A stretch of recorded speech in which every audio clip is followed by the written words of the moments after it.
Hello and welcome back to this download Elusive Crusade. This video will be a review of the rather difficult to get 2012 Blu-ray of the Frank Capra directed, Robert Riskin penned 1933 classic Lady for a Day.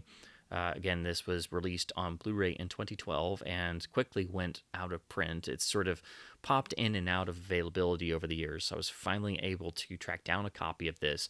And I hate to review titles that are out of print, but this is a film that is not discussed often enough, and its availability has been very spotty over the years, so I was very pleased to finally get this, and there aren't a whole lot of reviews about this particular disc release, so I wanted to talk about it a bit because it is a bit important. Of course, this was the film that Frank Capra and Robert Riskin made for Columbia in 1933. It did get some Oscar nominations, which helped sort of set the stage for It Happened One Night coming out the next year, sweeping the top 5 Oscars and winning all critics and audiences' hearts.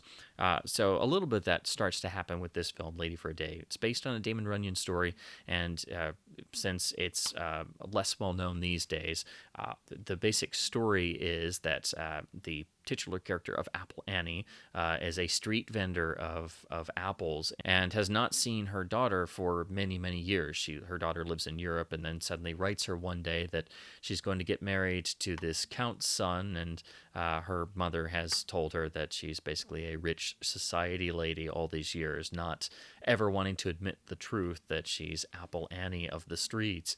So, of course, then the film becomes about how can Annie play this up and play this role that she's created for herself, and winds up enlisting the aid of various people throughout the city of different walks of life, and it basically turns a gambler's life into a new type of hell he never expected. And that's where, of course, the comedy comes in. But it's the human and emotional element that really makes the film gripping and investing, and it's what audiences reacted to, and I think that's what Capra and Riskin picked up on, and of course carried over into It Happened One Night. So again, I think Lady for a Day really sets a lot of the foundation for what It Happened One Night would do and build off of.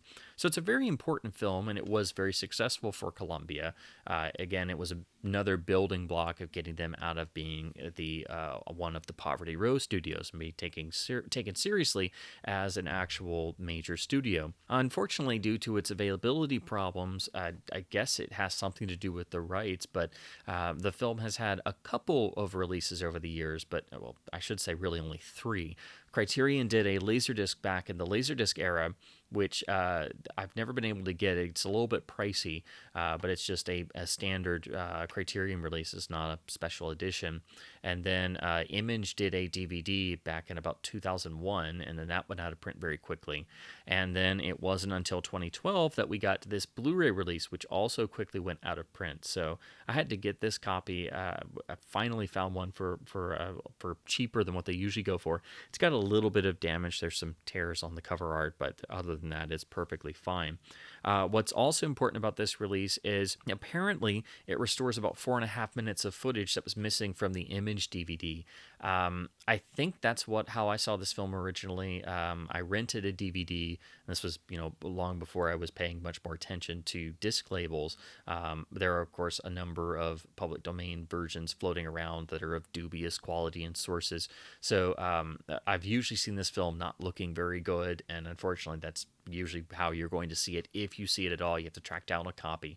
But again, those are the primary 3 versions that are the official video releases. But apparently that was about 5 minutes of material missing from the Image DVD. I'm not sure if that's missing on the Criterion as well. It probably is, but I don't know for sure since I've never actually watched or owned that particular version. So to get the complete version of the film, you have to make sure that you're getting the Blu-ray, which again, its distribution was very limited, and it frequently just doesn't appear anywhere. When it does pop up on eBay, it has a pretty significant price tag attached to it. Sometimes it comes back in stock on Amazon or other retailers, but it seems like from just random distributors who find some copies. So it has not been released anywhere else. It has not been released anywhere else worldwide. So So this is the one version you want to try and find. It is definitely the best I've ever seen this film look, but I do unfortunately have some reservations. Show you the rear cover. In terms of extras, it is pretty limited. What you're getting is you get a short booklet inside with a Scott Iman essay, and it's really, I mean, it's just a page or two, but Scott Iman is a great critic and a great biographer, and it's a nice little piece, but it is very short. You wish it was a bit longer, but it does cover most of the main material very well in a very straightforward manner. So at least you get this little booklet with the essay. It also includes a stills gallery on the disc, along with the restoration comparison. So it gives you the difference between the elements they were working from and the disc presentation. And very nicely, it does carry over the Frank Capra Jr. commentary track that was done for the Image DVD. But because of that, there is a 5-minute or so gap in the track. So if you do have this release and you do listen to it, it's not the disc being bad. It was because he recorded the commentary track for that DVD that was missing 5 minutes. So they've just, cut and paste so that way it keeps the sync with the rest of the film. It's an okay commentary track. If you've heard one of Capra Jr.'s other tracks for one of his father's films, you kind of know what you're getting. The best parts are the personal remembrances, or how the Capra family would view some of these films over and over again, and it sort of became like a family thing, and how they would react to them. But it does, kind of repeat a lot of the stuff that would be in Capra's autobiography, because that's what Capra was telling his family. He's telling his side of things. So it's an okay track. But it's very much in the same vein as the other commentaries that Frank Capra Jr. did for his father's films. So if you've heard any of those, you kind of know what you're getting, but it is very nice that it was ported over to this Blu-ray, so you don't have to track down the old out-of-print Image DVD, which itself is pretty pricey. Now to get onto the disc itself, this is a single-layered BD25. It is a brand new HD master. It says made from 35mm film elements, but it doesn't specify or say anything, so I have no idea what they were working from. But it is, a 1080p HD master. It is restored from the elements they were working with, and you can look at the restoration comparison. It does have lossless audio. It's actually PCM encoded, so that's nice that they did that. But I have to say, it looks great for what it is. It's the best I've ever seen the film look, and of course it is complete, so it's not missing that 5 minutes of footage the DVD was. However, when you look at it more closely, there is some little damage that creeps in here and there. It's all very minor. It's nothing bad, and considering they obviously aren't working from negative elements, and this isn't a 4K scan or anything, and this is a much smaller label that I've actually not heard of outside of this particular release. It's great for what it is. So you don't go in expecting it's going to be as beautiful looking as all the Sony 4K restorations, because it's obviously not going to be. But when you start looking more closely, there is unfortunately a little bit of a sort of digital noise in the image, and there is grain, but there's also some things that creep in, like if you pause in some different places, and I'm including some screen caps that I took so you can sort of see what I'm talking about. It's obviously not a 4K scan. It's obviously not done up to say the level standard of what Sony's doing or has done with the other Capra titles. In motion, it looks pretty darn good. So you do have to keep in mind it's not the best transfer in the world. It's pretty much warts and all. They did do some cleanup, and it is good for what it is, but unfortunately it's just one of those transfers that I wish was better. I wish this was a dual layered transfer, and I wish it didn't have the sort of compression artifacts and things that are going on, and the sort of digital noise that's in the transfer. In motion, it does look a lot better, I will say that, and it is by far the best looking I've ever seen for this film. And unfortunately, it's been this way since this disc came out in 2012. This is the best you can do for the film, and it does port over the commentary. So I wish it was better. I really do. But it's still, since this and the Image DVD and even the Criterion Laserdisc still kind of have higher price tags, I would definitely say try to get this Blu-ray over either of the previous versions.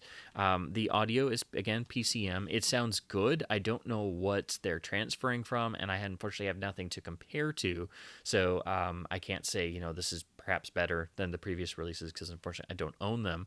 But it sounds good for what it is. But again, I don't know. They are obviously not working from negative sources. I guess they're working from maybe a couple print sources. But again, it's good for what it is, and it's the best I've ever experienced this film. And again, I got to stress, this is the complete version, so it's not missing anything. So I know this isn't, it's like sort of damning with faint praise. It doesn't sound like this is a particularly great disc, but it is a very simple, straightforward release. It's from Inception Media Group, which again is a label I'm not familiar with at all. This is the only release I know of theirs. I guess they've done other titles, but this has just always been on my radar to try and find, so I was finally able to find an affordable copy.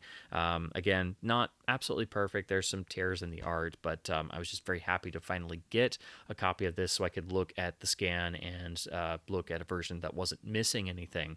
So again, this is a very important film in Capra's career. It was nominated for several Oscars and was a big success in 1933 with audiences and critics. And it doesn't get talked about as much. Also because Capra's last film was a remake of this film, which was 1961's Pocketful of Miracles with Bette Davis.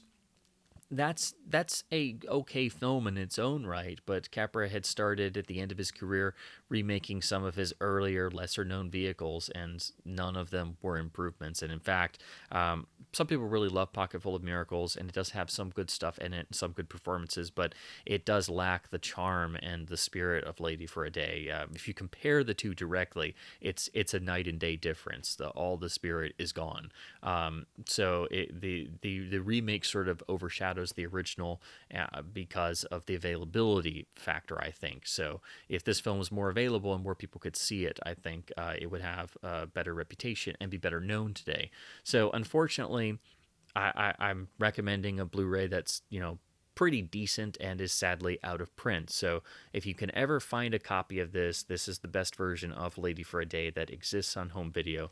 I really hope somebody does a 4K scan and a new restoration, and it would be great if Criterion or any of the other boutique labels could do a release of Lady for a Day. I'm not exactly sure why Sony isn't doing this. I would guess it has something to do with rights, since Image did the DVD and Criterion did the Laserdisc back in the day. I'm not sure, that may have passed back to Capra somehow, but I can't remember for sure. But I know it has something to do with the rights holding. That's why Sony hasn't done this, and it's why it's not in their archive to be released in a 4K master.